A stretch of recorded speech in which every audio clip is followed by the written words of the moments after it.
그러면 대표님은 지금 이제 브랜딩 에이전시를 이제 레이어라는 회사를 운영하고 있는데 뭐 어떤 쪽으로 뭐 브랜딩을 주로 하시는지가 조금 궁금한데요. 기업 브랜딩 위주로 하고 있어요. 네. 기업 BICI부터 네. 시작해서 오프라인, 온라인 통합적으로 다 통일된 브랜딩을 잡아주는 걸 목표로 해서 오프라인 제작물들이나 뭐 명함, 뭐 리플렛, 팜플렛 뭐 이런 것부터 시작해서 패키지, 그 다음에 온라인 홈페이지 구축하거나 네네. 쇼핑몰이나 이커머스 구축하는 것까지 온라인까지 해서 통합적으로 이제 한 고객들이 만났을 때 하나의 브랜드로 느껴질 수 있게 한 가지 목소리로 그죠. 그렇게 하는 걸 목표로 이제 열심히 하고 있죠.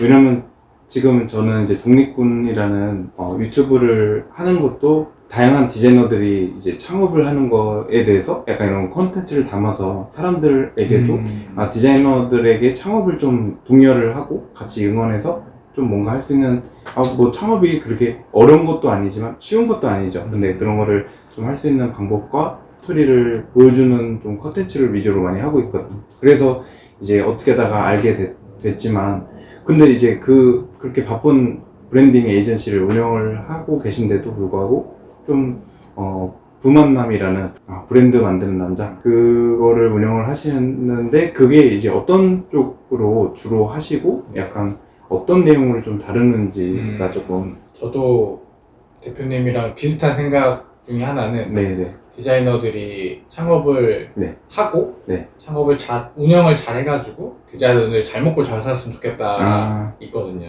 저도 그러고 싶고 그걸 하기 위해서 지금 저도 노력을 하는 단계 중에 있는데 그러다 보니까 첫 번째는 우리 디자인 회사를 영업의 목적. 그래서 부만남이란 브랜드 만드는 남자라는 애가 있는데 걔가 브랜딩에 대해서 이런저런 이야기를 전해주고 있고 얘에 대해서 궁금해지고 호감이 생겼는데 알고 보니까 얘가 브랜드 디자인 회사를 운영을 하네. 그래서 그러면은 이제 이 사람으로 인해서 생기는 호감을 이제 갖고 와서 영업으로 이어지게 하는 것이 가장 큰 목표이고요. 그 다음에는 이제 그렇게 비슷하게 디자이너들도 좀 열심히 디자인 회사 차려가지고 잘하면 사업 잘하면 어느 정도 적당하게 여유롭게 일하면서 분명 아마 우리가 이렇게 막 시간적인 여유를 갖기는 쉽진 않겠지만 그래도 어느 정도 경제적으로 조금은 안정을 찾고 우리 뭐 가정도 꾸리고 하는데 문제 없을 정도의 사업을 할 수 있었으면 좋겠다 그런 얘기 하고 싶었던 것 같아요. 삶의 만족을 하면서 좀 뭐 그래도 돈도 많이 어느 정도 벌고 그래서 그런 부분인 것 같아요. 그러면 그 부만남은 어떤 콘텐츠들 제가 유튜브도 보고 여러 가지가 있는 걸로 알고 있는데 어떤 것들 콘텐츠 채널을 운영을 하시는지 조금 많은 것 같더라고요. 그냥 진짜 약간 새롭게 나오는 플랫폼이 있으면 일단 다 들어가서 만드는 것 같긴 해요. 근데 지금 많이 쓰는 거는 뭐 유튜브를 좀 키워보고 싶긴 한데 많이는 못하고 있고 유튜브 있고 브런치 있고 뭐 인스타그램 있고 그 다음에 제일 많이 하는 건 요즘에 커리얼이라고 이제 저도 본 것 같아요.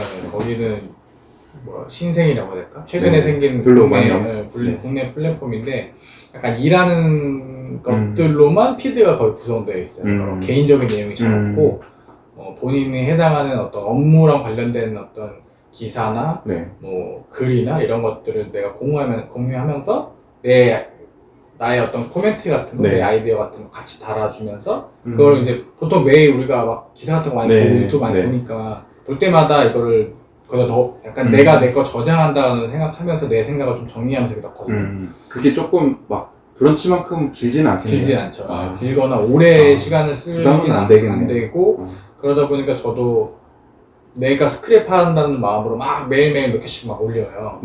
그리고 해가지고 그게 지금 그래도 구독자가 한 9,800명? 곧 10,000명이 될 것 같아요. 재밌어가지고. 구독자 올라가는 재미가 있어가지고 막 올리거든요. 근데 어쨌든 그렇게 하고, 그거는 이제 되게 라이트하게 그냥 그날 내가 얻은 정보 같은 거를 거기다가 약간 기록을 한다고 하면, 그거랑 이제 블로그를 또 같이, 블로그도 똑같은 내용을 블로그도 또 올려요. 블로그도 같이 올리고, 블로그는 나중 이제 네이버 검색 그렇죠, 키워드에 그렇죠. 걸려서 한두 번씩 이제 그 기사들이랑 맞는 것들 이제 걸리면 오게 되고, 커리어리는 이제 팔로워들이 이제 보게 되고, 그렇게 해서 그런 게 좀 매일매일 올리는 거고, 그 다음에 인스타그램이나 유튜브나 브런치 같은 경우는 이제 그렇게 막 모여졌던 정보들을 잘 정리해가지고 이제 그렇죠. 나만의 컨텐츠를 좀 만들어 정리를 해서 내면 이제 그때 유튜브나 브런치나 인스타그램에나 이제 올리게 되는 거죠.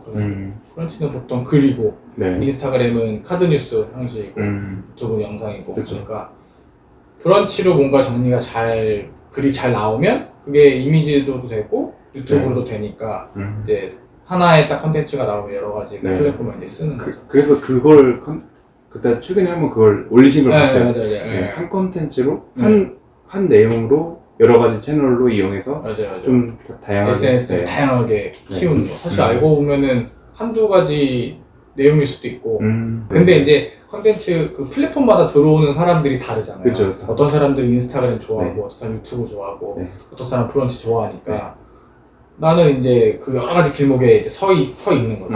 그러다 보면은. 저도 신기한 건 뭐냐면, 저도 브런치를 했다고 요즘은 못하고 있는데, 브런치가 더 지금 구독자가 훨씬 많고, 그리고 조회수 그 글도 보면 대부분 막 2,000, 3,000 이렇게 일단 돼 있거든요. 근데 지금 유튜브랑 비교가 많이 되는 거예요. 그죠. 근데 저는 처음에 유튜브를 기반으로 브런치 빼고 이거는데 이게 아니고 오히려 브런치가 글이니까 이걸로. 브런치가 저는 제일 그 브런치가 잘 나오면 그게 그러니까 약간 스크립트처럼 쓸 수가 있더라고요. 그걸 얘가 거의 뭐 대놓고 읽진 않지만 정리를 했잖아요, 글로. 그래서 보면서 얘기를 하면 그게 또 하나의 영상이 나오고. 그렇게 오히려 그렇게. 그렇게 하는 게 좋았던 것 같아요. 근데 아시겠지만 이게 브런치에서 느껴지는 어떤 이미지라고 해야 될까? 브런치 글을 보면서 느껴지는 그렇죠. 이 어떤 글을 쓴 사람에 대한 이미지는 좀 뭔가 작가라는 느낌, 전문가라는 느낌이 좀 진중한 있는 것 같고, 느낌이 진중한 느낌이 있는 것 같고.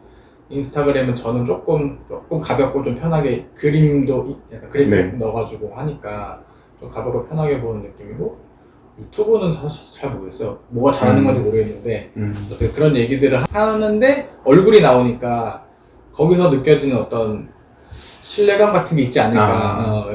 그죠. 브런치나 인스타는 내가 누군지 모르는 상태라는 컨텐츠만 보는 거라고 보면 그래서 다 해보고 있는 거죠.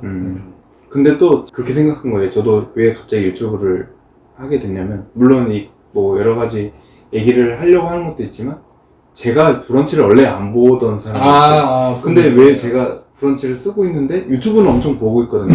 교육적이거나 자기 개발에 필요한 콘텐츠를 많이 보는 스타일인데, 저도 업무 시간에 보면서 일을 하는데 왜냐면 브런치는요 일을 하면서 못 봐요. 그러니까 집중을 해야 되고, 그래서 퇴근하고 보거나 그래야 되는 건데, 저는 그래서 그걸 잘 안 보게 되는데, 나도 그런데 나 같은 사람들을 위해서 빨리 유튜브를 해야겠구나. 약간. 근데 그것도 있는 것 같아요. 말씀하셨던 것처럼 내가 잘 보는 플랫폼이 있잖아요.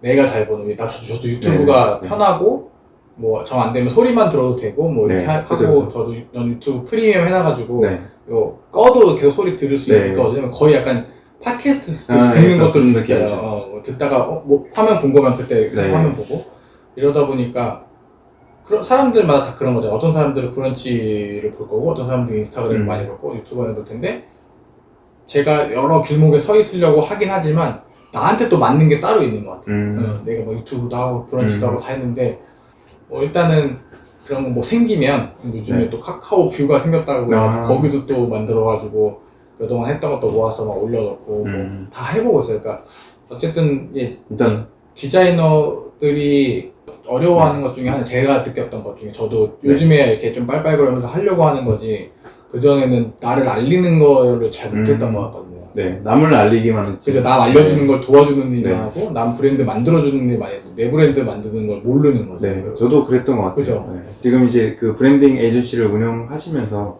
다양한 프로젝트를 하고 있는데, 지금은 뭐 최근에 프로젝트 어떤 것들을 해보셨을까요? 요즘에는 저희는 이제 아까도 말했지만 브랜드 아이덴티티로 잡고 그것이 연결된 온라인 기업 홈페이지나 온라인 커머스를 하기 위한 쇼핑몰이나 이런 것들을 구축을 하거든요. 그러는 것이 주로 되고 이거를 별개로 하기도 해요. 브랜딩만 하기도 하고 그냥 이커머스만 구축하기도 하고 하는데 최근에 했던 것들은 뭐 업종으로 얘기를 하면 네. 건강기능식품이 최근에 좀 네, 많죠. 저희한테 좀 많이 왔어요. 그러니까 다 요즘에 그런 건 있을 수도 있고 이게 네. 코로나 때문인 것 같기도 하고 건강에 대한 관심이 많아지니까 건강기 약간 혹시 다이어트 쪽도 있나요? 다이어트도 있어요. 그렇죠. 네, 네. 다이어트도 있고 이게 조금 들어가 보니까 건강기능식품 만드는 게 그렇게 어렵지 않더라고요. 맞아요. 재료라고 해야 되나? 자기들만 쓸 수 있는 특허 같은 것들이 있는 것들로 만들어지는 건강기능식품을 만드는 경우가 있고 또 어떤 것들은 그냥 누구나 갖다가 만들 수 있는 거 네, OEM 같은 거 그런 거 하는 데도 있고 브랜드랑 마케팅 잘해가지고 하는 데도 있고 그런 것들 하는데 이제 그런 브랜딩 하는 프로젝트도 있고 브랜딩과 패키지 이렇게 세트로 하는 프로젝트도 있고 아니면 그런 것들을 만들어진 브랜드를 팔 수 있는 온라인 쇼핑몰을 구축하는 경우도 있고 그런 게 최근에 있었고요. 그 다음에 저희가 DNA 중에 엔터 쪽이 좀 있어요. 네, 엔터 네. 앨범 작업도 하고 네. 예전에 마마무라든가 네. 이런 앨범도 되게 많이 했었고 그러다 보니까 엔터 쪽에서 홈페이지, 기업 홈페이지 이런 걸 원하는 경우가 있어요. 네. 그런 경우에는 또 인터랙션이 좀 들어가긴 하는데 그리고 이제 엔터를 좀 이해하면서 홈페이지를 같이 하는 회사를 찾다 보니까 저희가 이제 잘 매칭이 돼가지고 최근에 싸이가 새로 만든 거기가 피네이션이라고 있는데 거기 홈페이지 저희가 구축했고 최근에 그래서 하루틴이라는 건강기능식품 브랜딩을 해서 그거는 김희철 씨가 광고 모델 했더라고요. 그래서 그거 하고 있는 그 브랜드 저희가 브랜드 아이덴티티, 패키지, 전반적으로 브랜드 가이드 잡아드리고 그런 작업했었고, 뭐 그런 것들 그래서 이제 브랜딩 잡고 뭐 패키지나 아니면 오프라인 제작물들 그리고 온라인 쇼핑몰, 온라인 기업 홈페이지 이런 것들을 통합적으로 하는 일을 계속 하고 있습니다. 네, 멋진 일을 하시고 계시네요. 하나를 한 목소리로 만드는 게 쉽지는 않더라고요, 확실히. 그거를 그리고 한 업체에다 맡기는 일도 사실은 정말 큰 브랜드, 큰 스튜디오 아니면 잘 없기도 하고 저희도 이렇게 한꺼번에 하는 경우가 저희도 추구하긴 하지만 또 그렇게 안 되는 경우도 많이 있고 근데 사실 고객의 입장에서는 결국은 내가 온라인에서 만나도 오프라인에서 만나도 똑같은 거잖아요. 근데 온라인에서 만날 때 다르고 오프라인에서 만날 때 다르면 안 되는데 그 브랜딩을 누군가 잘해준 거를 잘 배치를 해가면서 쓰면 좋은데 보통 이제 업체들이 달라지면은 그게 찢어지잖아요. 다른 스타일로. 그렇죠. 통합적으로 하는 거가 더 좋고 고객의 입장에서 좋기 때문에 그렇게 하는 거를 저희는 이제 어필을 하고 최대한 이렇게 한꺼번에 하는 쪽으로 일을 만들려고 하고 있어요.